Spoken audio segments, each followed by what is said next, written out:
ধন্যবাদ আপনাকে। আসলে এই আয়োজনটা আমরা প্রতি বছরই করে থাকি। এটা ১৭তম অ্যানিভার্সারি হিসাবে এই আয়োজনে কক্সবাজার মেডিকেল কলেজের সকল শিক্ষক, ছাত্র, কর্মকর্তা, কর্মচারী সবাই অংশগ্রহণ করে। আমাদের প্রাক্তন ছাত্রছাত্রীরাও অংশগ্রহণ করে। এই একটা দিনে এই কলেজ মূলত প্রতিষ্ঠা হয়েছিল ফেব্রুয়ারি ৮, ২০০৯ সালে। সেই থেকেই যাত্রা শুরু। সেই দিনটাকে স্মরণ রেখে আমরা এই কাজটা করি। সবার একটা মিলন মেলার হয়।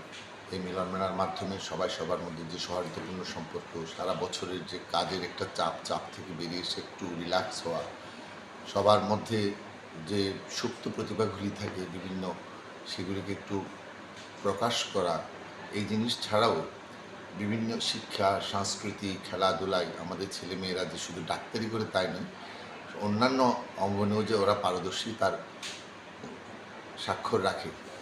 এভাবে আমাদের ছাত্রছাত্রীরা ইনশাল্লাহ এগিয়ে যাবে। আমরাও এভাবে করে এসেছি, তার চেয়ে অনেক বেশি ভালো করবে আমাদের ছাত্রছাত্রীরা। কক্সবাজার মেডিকেল কলেজের ছাত্রছাত্রী বিশ্বের প্রতিটা জায়গায় এখন পড়ালেখা করছে, তাদের সুনাম অক্ষুণ্ণ রেখেছে কলেজের। পোস্ট গ্রাজুয়েশনে আমাদের ছাত্রছাত্রীরা অনেকেই আছে। দেশের বিভিন্ন জায়গায় যারা আছে তারাও দেশের জন্য সুনাম বয়ে আনছে, শুধু কলেজের সুনাম নয়, দেশের জন্য সুনাম বয়ে আনছে। সেই হিসাবে আমি মনে করি কক্সবাজার মেডিকেল কলেজ প্রান্তিক মেডিকেল কলেজ হলেও সারা বাংলাদেশের সবাই এক নামে চেনে, যেহেতু কক্সবাজার পৃথিবীর দীর্ঘতম সমুদ্র সৈকত।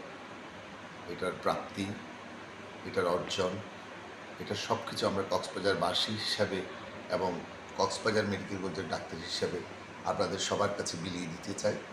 আমরা আমাদের সুনাম অক্ষুণ্ণ রেখে, মর্যাদা অক্ষুণ্ণ রেখে, কোয়ালিটি অক্ষুণ্ণ রেখে আমরা চিকিৎসক তৈরি করতে চাই, মানুষ তৈরি করতে চাই। সেই মানুষ গড়ার কারিগর হিসাবে আমি বলবো আমাদের ছেলেমেয়েরা প্রত্যন্ত অঞ্চলে গিয়ে আপনাদের যে চিকিৎসা সেবা দেবে সারা বাংলাদেশের মানুষের সেটা উপকার হবে। ধন্যবাদ।